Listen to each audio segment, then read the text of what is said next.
छत्रपती शिवाजी महाराज की जय भवानी। खरं म्हणजे आजचा मेळावा छत्रपती शिवाजी महाराजांच्या शिवजन्मभूमीत होतोय। आपल्या सगळ्यांनाच एक अभिमान वाटावा अशी ही सभा या ठिकाणी होते। मी लाडक्या बहिणी माझ्या सगळ्या इकडे आहेत, मोठ्या प्रमाणावर लाडके भाऊही आहेत, इकडे लाडके भाऊ आहेत सगळे, आणि भर उन्हामध्ये इकडे पण आहेत। एवढ्या लाडक्या बहिणी आणि लाडके भाऊ शरदराव आपल्या सभेला आहेत, त्यामुळे तुमचा विजय पक्का आहे।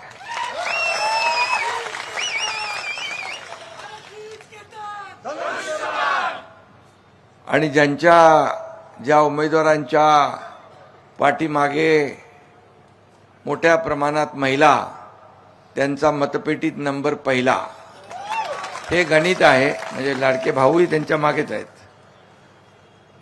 त्यामुळे मी विधानसभेत पाहिलं, नगर परिषदा, महापालिका आणि आताही मोठ्या प्रमाणावर लाडक्या बहिणी, लाडके भाऊ, शेतकरी, सर्वजण ज्येष्ठ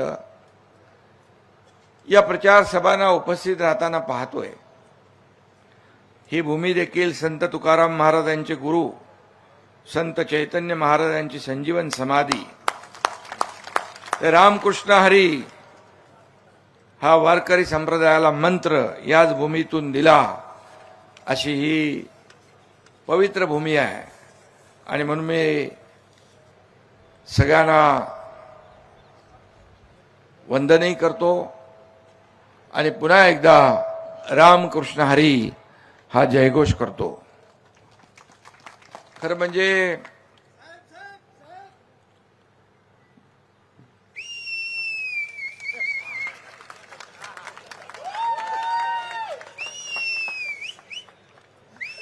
शिवनेरी हे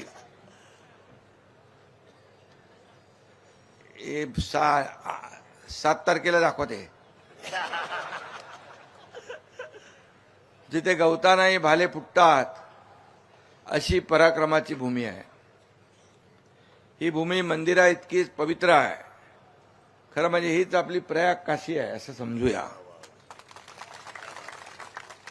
या भूमीतल्या लाडक्या बहिणींना, लाडक्या भावांना, ज्येष्ठांना, शेतकऱ्यांना मी भेटायला आलोय, विनंती करायला आलोय। जिल्हा परिषद आणि पंचायत समितीचे उमेदवार जे आपले शिवसेनेचे आहेत आणि धनुष्यबाण त्यांची निशाणी आहे, यांना निवडून द्या अशा प्रकारचं आवाहन आणि विनंती करायला आलोय। आणि नक्कीच आपण त्या विनंतीला मान द्याल अशी खात्री देखील या ठिकाणी व्यक्त करतो। एकीकडे मगाशीच आपण दिवंगत उपमुख्यमंत्री अजितदादांना श्रद्धांजली वाहिली। दुःखाचं सावट आहे, शोक आहे, आणि त्याच काळात निवडणुकाही आहेत। आणि या निवडणुका आहेत कार्यकर्त्यांच्या। या निवडणुका जो लोकसभा, विधानसभा, आमदार, खासदार या निवडणुकांमध्ये मनापासून काम करतो आणि आमच्यासारख्या लोकांना खासदार, आमदार, मंत्री, उपमुख्यमंत्री, मुख्यमंत्री सगळंच करतो, अशा या कार्यकर्त्यांच्या निवडणुका आहेत। आणि म्हणून अशा या कठीण प्रसंगात देखील प्रचार कार्यकर्त्यांसाठी करावा लागतो। आणि म्हणून कार्यकर्त्यांच्या मागे उभं राहणं हे प्रत्येक नेत्याचं कर्तव्य आहे। आणि या कर्तव्य भावनेतून आपण ही सभा या ठिकाणी घेतलेली आहे। खरं म्हणजे कार्यकर्ता हाच प्रत्येक पक्षाचा एक आधारस्तंभ असतो।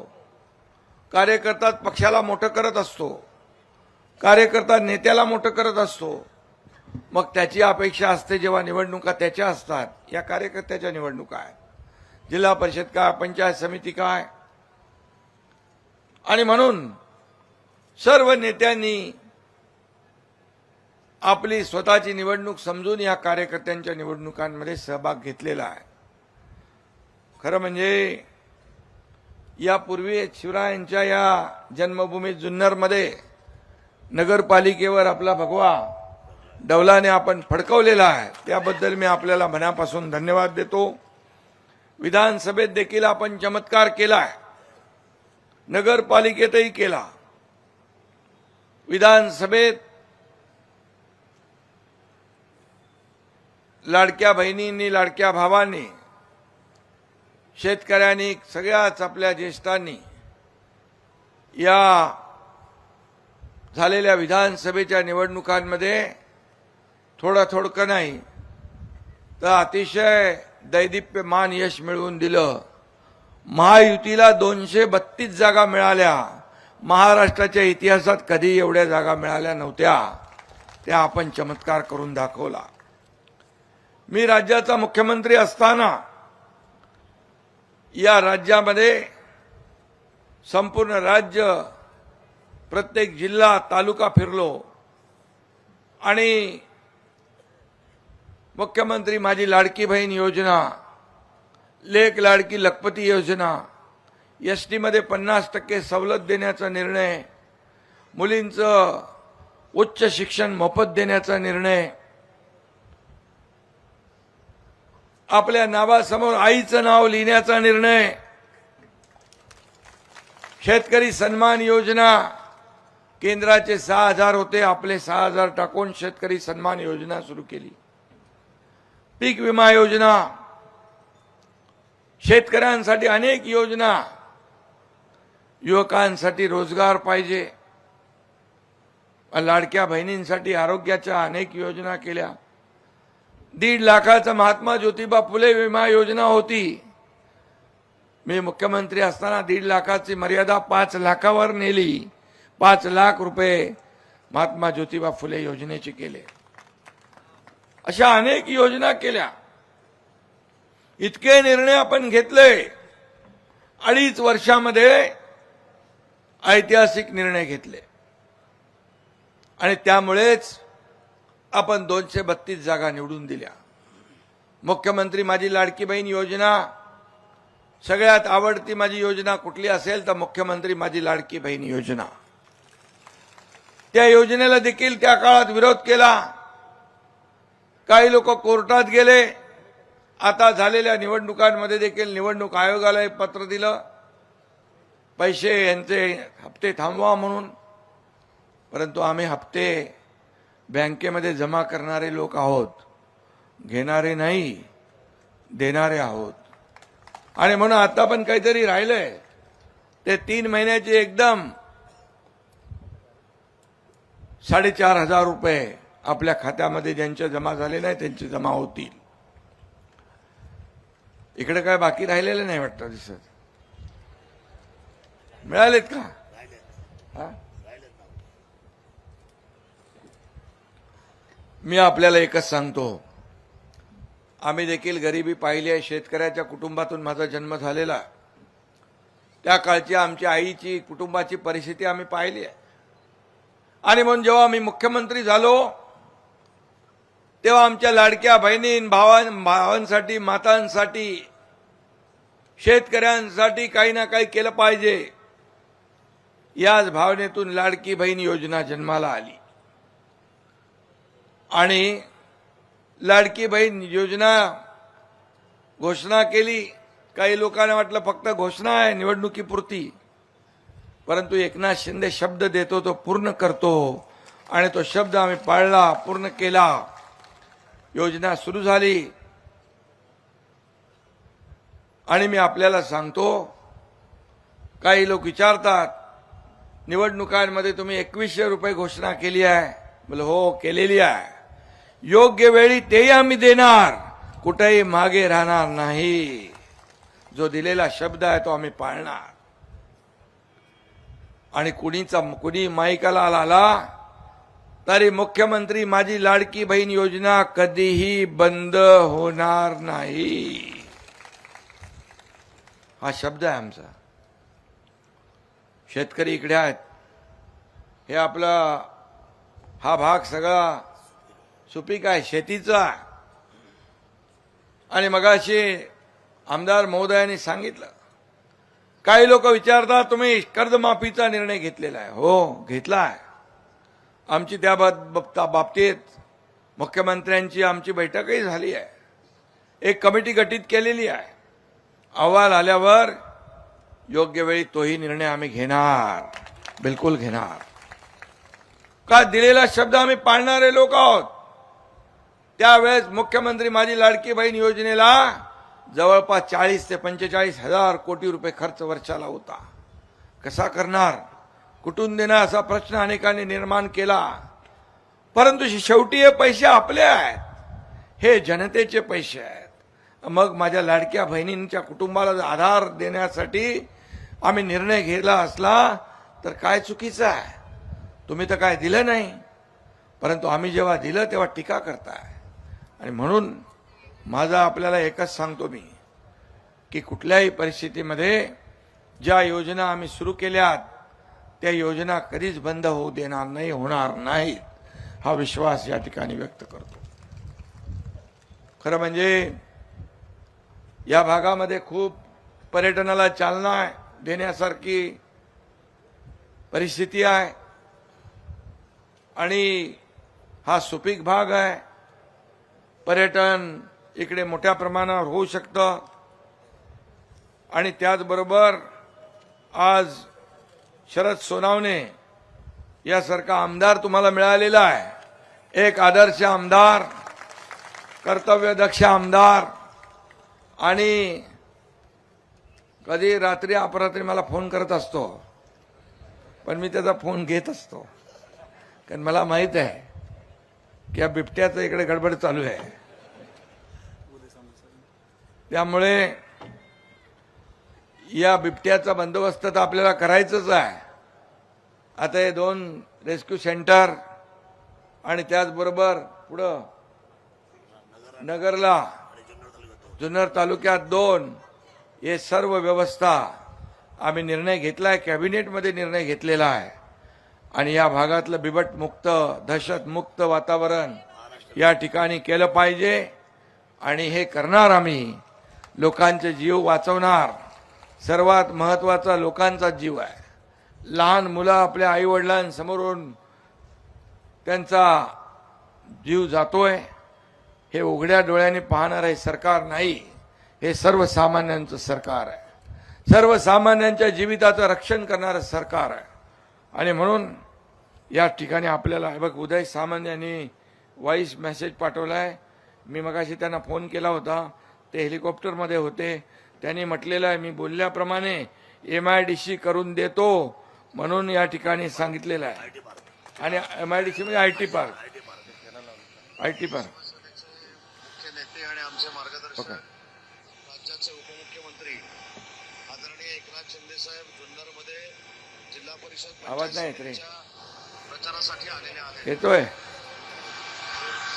जुन्नरमधील MIDCच्या संदर्भामध्ये माननीय शिंदे साहेब मला मोबाईलवरनं कॉल करत होते, परंतु मी छत्रपती संभाजीनगरला प्रचाराला असल्यामुळे हेलिकॉप्टरमध्ये आवाज येऊ शकला नाही.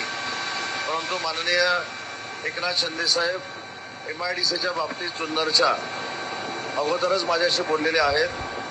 आणि शिवनेरीच्या पायथ्याशी असलेली मुख्यद्वारं जी MIDC मार्फत आपल्याला करायची आहेत, याचे देखील आदेश माननीय शिंदे साहेबांनी मला दिलेले आहेत. ही दोन्ही कामं आचारसंहिता संपल्यानंतर आपले जुन्नरचे लोकप्रिय आमदार शरद सोनवणे साहेबांबरोबर बैठक घेऊन मार्गी लावली जातील, हाच माननीय शिंदे साहेबांच्या साक्षीनं आपल्याला शब्द देतो.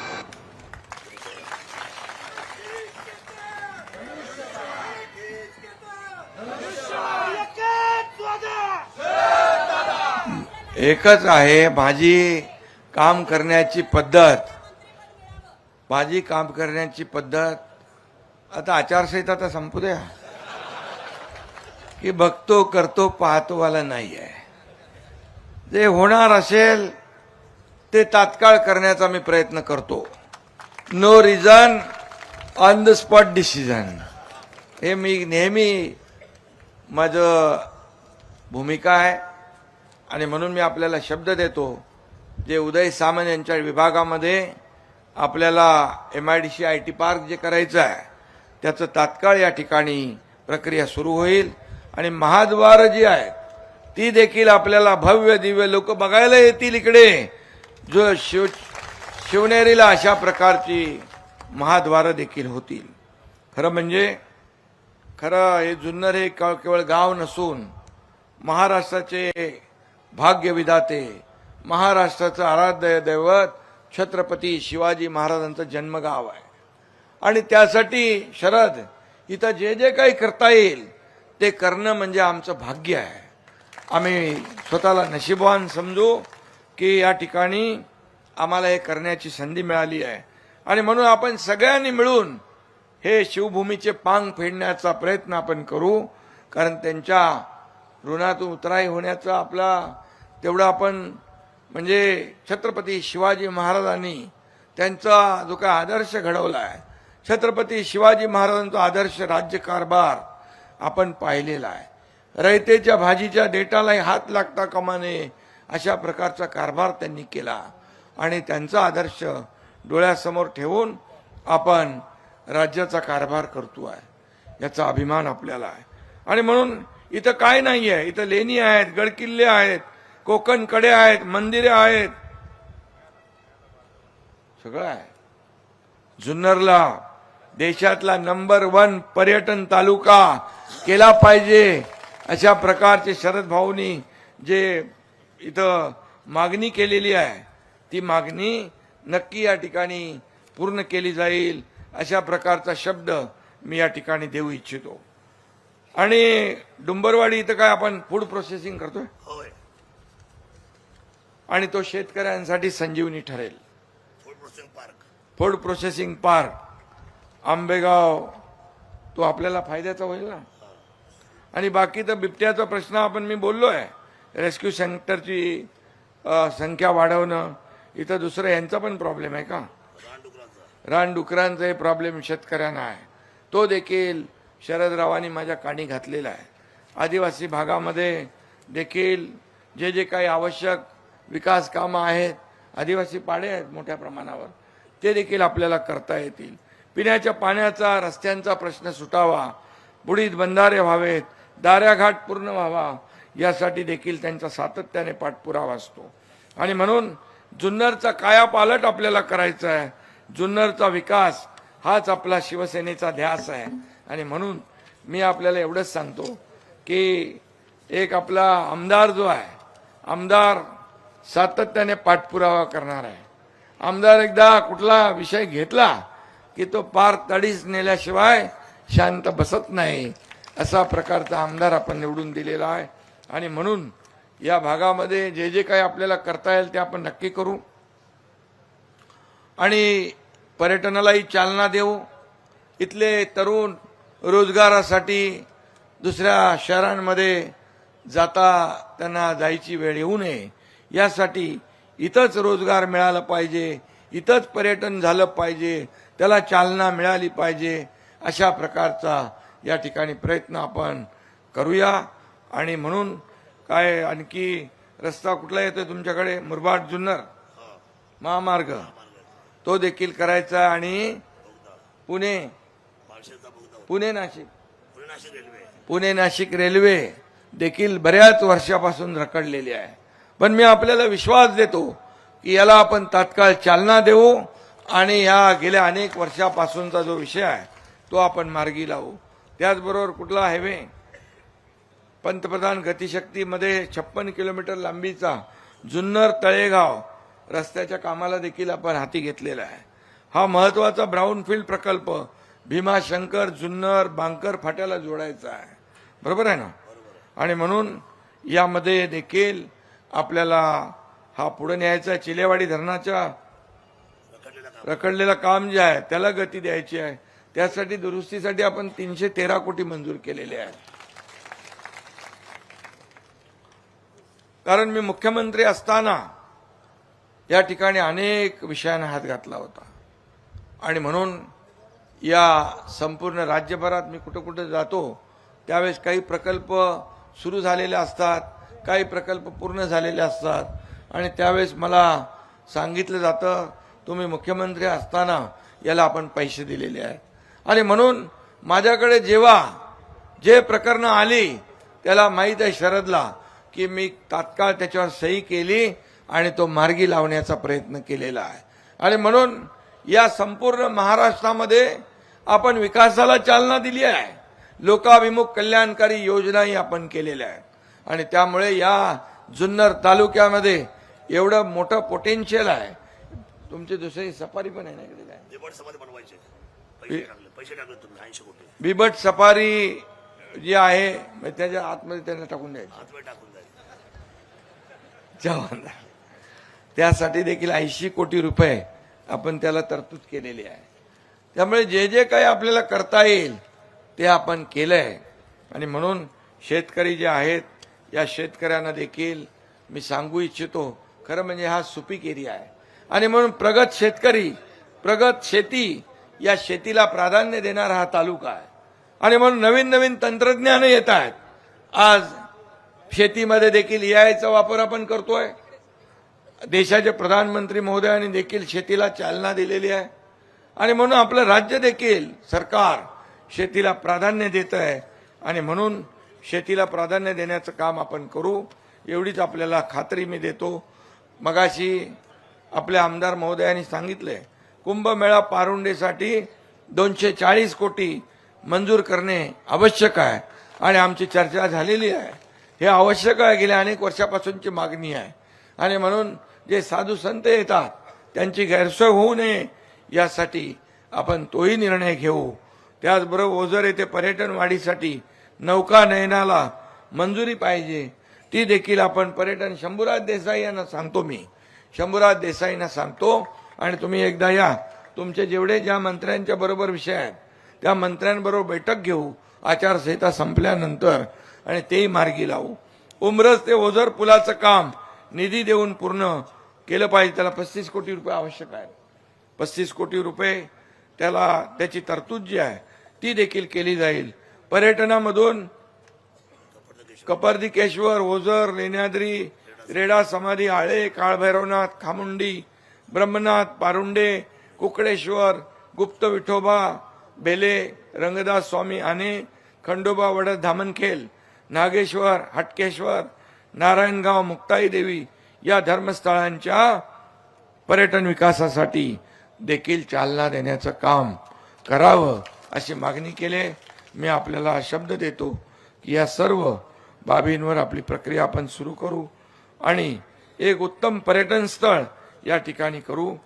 त्याचबरोबर पुरातन बौद्ध लेण्यांचा विकास आराखडा तयार करायचा आहे, तो देखील आपण करता येईल आपल्याला. शेवटी जे जे आपलं आहे इथं इतिहास आहे, प्राचीन इतिहास आहे, हा आपल्याला संवर्धन केला पाहिजे. गडकोट किल्ल्यांचं संवर्धन आपण करतोय आणि म्हणून MPCBला मी सिद्धेश कदम यांना सांगितलंय जेवढे आपले युनेस्कोमध्ये किल्ले गेलेत, जे गेले नाहीत तेही या सगळ्याचं रिस्टोरेशन झालं पाहिजे, संवर्धन झालं पाहिजे. ही छत्रपती शिवाजी महाराजांचा इतिहास आहे. हा इतिहास जतन करण्याचं काम ही जबाबदारी आमची आहे आणि म्हणून ते आम्ही पार पाडणार. हा शब्द हा तुम्हाला एकनाथ शिंदे देतो आहे. त्याचबरोबर खोपरे, मांडवे, जांभूळची, मुताळणे या आदिवासी वाड्या वस्तांना कायमस्वरूपी पाणी मिळावं म्हणून MI टँक उभारायची आहे. त्यासाठी देखील पाणी मिळायला पाहिजे. जलसंधारण मंत्री आपले संजय राठोड आहेत आणि गुलाबराव पाटील पाणी पुरवठा मंत्री आहेत. या दोघांनी आता एक येणाऱ्या कॅबिनेटच्या दिवशी तुम्ही या, हे दोन्ही विषय आपण मार्गी लावू. तोपर्यंत आचारसंहिता संपलेली असेल. बुडीत बंधाऱ्यांच्या बाबतीमध्ये आपण मागणी केलेली आहे. बुडीत बंधाऱ्याची आवश्यकता जिथं जिथं आहे त्या ठिकाणी देखील आपल्याला बिना उजवा कालवा मंजूर असून तातडीने त्याचं काम करायचं आहे. सावरगाव पंचकृषीतील शेतकऱ्यांना पाणी मिळत नाहीये, हे चालू केल्यावर मिळेल ना, मग ते आपण तात्काळ चालू करू, लवकर चालू करू, मार्गी लावू आणि ते देखील शेतकऱ्यांना पाणी मिळेल. आणे पठार या विभागाला नवीन सुप्रमा पाणी देण्यासाठी देखील आपला प्रयत्न राहील. त्यासाठी देखील आपण निर्णय घेऊ. कारण सुप्रमा मला आठवत आहे, पूर्वी महाविकास आघाडीचं सरकार होतं, 2.5 वर्षामध्ये 4 सुप्रमा होत्या. किती दिल्या? 2.5 वर्षात 4 सुप्रमा. आणि मी मुख्यमंत्री झाल्यानंतर जवळपास 120 सिंचन प्रकल्पांना आपण सुप्रमा दिलेल्या आहे. शेवटी शेतकरी आपला अन्नदाता आहे, नारायणगाव तुम्ही आता नगर परिषद करताय, मायबाप आहे. हे गाव आणि नारायणगाव आणि म्हणून या राज्याच्या तिजोरीवर पहिला अधिकार कोणाचा असेल तर माझ्या शेतकऱ्याचा आहे, हे मानणारे आम्ही लोक आहोत. म्हणून आता ऑक्टोबरमध्ये झालेली अतिवृष्टी पाहिली आपण. आम्ही फक्त त्यांना तोंडी आश्वासन दिलं नाही. मी मुख्यमंत्री असताना त्यावेळेस देखील एनडीआरएफचे नियम आम्ही बाजूला ठेवले. 2 हेक्टरचे 3 हेक्टर केले. सततच्या पावसामुळे होणारं नुकसान मिळत नव्हतं, ते देण्याची सुरुवात झाली. आणि ऑक्टोबरच्या अतिवृष्टीत झालेल्या नुकसानीमध्ये 32,000 कोटींचं पॅकेज सरकारने जाहीर केलं आणि त्याचं वितरण सुरू झालं. हे शेतकऱ्यांसाठी हे सरकार काम करतंय. आणि म्हणून माझ्या लाडक्या बहिणी आहेत, लाडके भाऊ आहेत. या लाडक्या बहिणींना देखील स्वतःच्या पायावर उभं करायचं आहे. स्वतःच्या पायावर उभं करून व्यवसाय उद्योगाच्या माध्यमातून, पर्यटनाच्या माध्यमातून, बचत गटाच्या माध्यमातून त्यांना आत्मनिर्भर करायचं आहे. त्यांना लखपती झालेलं आम्हाला बघायचं आहे. ही आमची भूमिका आहे सरकारची. हा आमचा संकल्प आहे. जे बोलतो ते आम्ही करतो. आणि म्हणून माझ्या सर्व या ठिकाणी शेतकरी आहेत, लाडके भाऊ आहेत, लाडक्या बहिणी आहेत, या सगळ्यांना माझी काय ओतूर आणि नारायणगाव नगर परिषद करणार, नगर पंचायत करायची आहे अशी मागणी तुमची म्हणजे ग्रामस्थांची म्हणजे तुमची. आणि हे काम माझ्याकडेच आहे नगर विकास मंत्री म्हणून. त्यामुळे ओतूर नारायणगाव याची नगरपंचायत तात्काळ आपण करू आणि त्याचाही विकास आपल्याला करता येईल. कारण नगर विकास विभागाच्या माध्यमातून आपल्याला त्यांना नगर विकासासाठी, रस्त्यांसाठी, पाण्यासाठी निधी देखील देता येईल.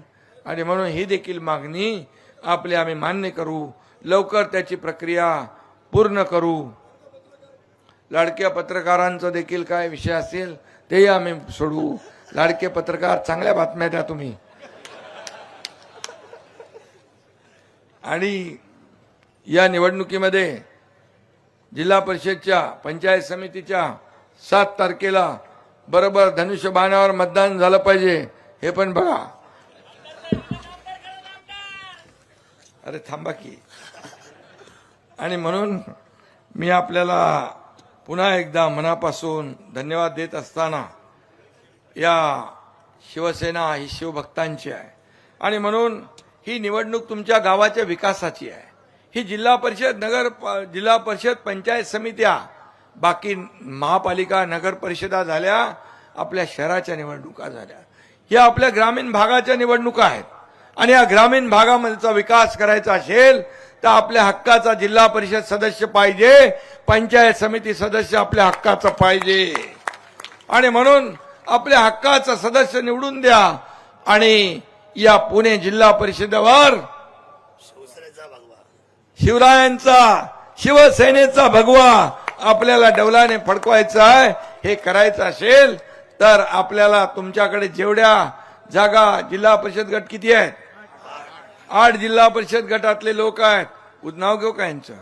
सिंधू कैलास गारे, डिंगोरे उदापूर, ओतूर धालेवाडी, अक्षदा प्रसाद पानसरे मांडे, आळे पिंपळवंडी मंगेश गुलाबराव काकडे, राजुरी बेले स्मिता पंकज कनसे, बोरी बुद्रुक खोडद जयश्री ज्ञानेश्वर खंडागळे, नारायणगाव वारुळवाडी नेहा योगेश बाबूभाऊ पाटे, सावरगाव कुसूर संतोष ज्ञानेश्वर चव्हाण, बारव तांबे सुनीता रोहिदास बोराडे. आणि हे कोण आहे? प्रशांत. आणि पंचायत समितीचे उमेदवार उदापूर अनिता बुधा शिंगाडे, डिंगोरे रेश्मा सदाकाळ, ओतूर सचिन घोलप, धालेवाडी तर्फे हवेली सुनीता नायकोडी, पिंपळवंडी जयसिंग रखमा पोटे, आळे सपना जीवन शिंदे, राजुरी शांताराम दशरथ दाते, बेला राजेंद्र बबन पिंगट, बोरी बुद्रुक राजकुमार बाळशिराम गाडगे, खोडद माधुरी सचिन निलक, नारायणगाव सुषमा अर्जुन वावळ, वारुळवाडी जयश्री दिलीप बनकर, सावरगाव प्रकाश सोपान गिरे, कुसूर जितेंद्र जयानंद ढोले, बारव नीलम अजिंक्य घोलप, तांबे कमल बाळू शेळकंदे. झालं का? 16च्या 16 लोक आणि 8च्या 8 लोकांची नावं मी घेतलेली आहे. आता मतदान तुम्हाला करायचं आहे आणि म्हणून माझी विनंती आहे की 7 तारखेला धनुष्यबाणासमोरचं बटन दाबायचं आहे. धनुष्यबाणाला मत म्हणजे विकासाला मत आहे. शिवसेनेला मत म्हणजे विकासाला मत आहे. आपला अजेंडा विकासाचा आहे. अजेंडा आपला विकासाचा घेऊन आपण निघालेलो आहे. म्हणून आपली ही जी काही निवडणूक 7 तारखेची आहे, उद्याच्या आपल्या मुलाबाळांच्या भवितव्याची आहे. आपल्या जुन्नर तालुक्याच्या भविष्याचा फैसला करणारी ही निवडणूक आहे. आणि म्हणून 5 वर्ष हे सर्व लोक निवडून आले की आपली सेवा करतील, हा शब्द मी आपल्याला देतो. फक्त 7 तारखेला आपण धनुष्यबाणासमोरचं बटन दाबा आणि या सर्व उमेदवारांना निवडून आणा ही विनंती करतो. बाकी आपल्याला सांगतो, विकासाला निधी कमी पडू देणार नाही, हा शब्द एकनाथ शिंदे देतोय. धन्यवाद.